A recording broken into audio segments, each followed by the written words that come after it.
bisiwaki ma'a kulli sholat, rawahu asy-Syaikhani.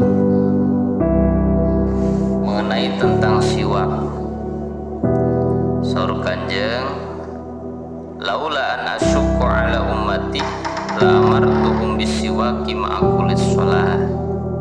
Lamun teh mah kaulah henteu ngamasyakatkeun ka umat kaulah ceuk Nabi, pasti kaulah deuk marentah ka umat kula supaya make siwak nalika rek ngalaksanakeun sakabeh salat. Ceuk Nabi, lamun teh mas siwak henteu masyakat bakal diwajibkeun, ngan kusabab masyakat siwak teh jadi henteu wajib hukumna. Dina fikih diatur hukumna sunnah. Taya bahasa Kanjeng kan ngandung arti laula an asyukku ala ummati, bandungan geura lamun teh mah kaula teu ngamasyakatkeun ka umat kaula. Berarti masalah siwak teh merupakan satu amalan anu masyakat, berat ari masyakat teh. Oh baik.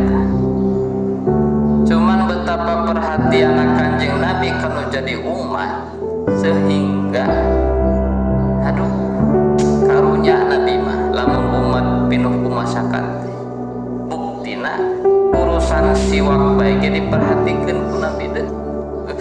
Kanjeng Nabi nya urusan siwak bae bersih-bersih keur urang, sengit-sengit keur urang.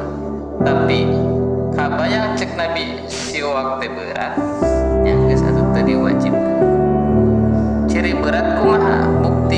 Buktina sakali make siwak sakali-kalina. Kaditu nama teu geus dibere hiji ewang ge.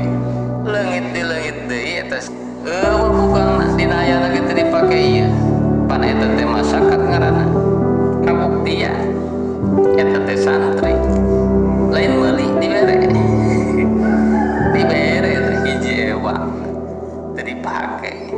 Kapan berat? Tematak masukna fadhailul a'mal supaya tambah keunggulan pahala dina amal. Dianjurkeunlah terutama dina salat make siwak.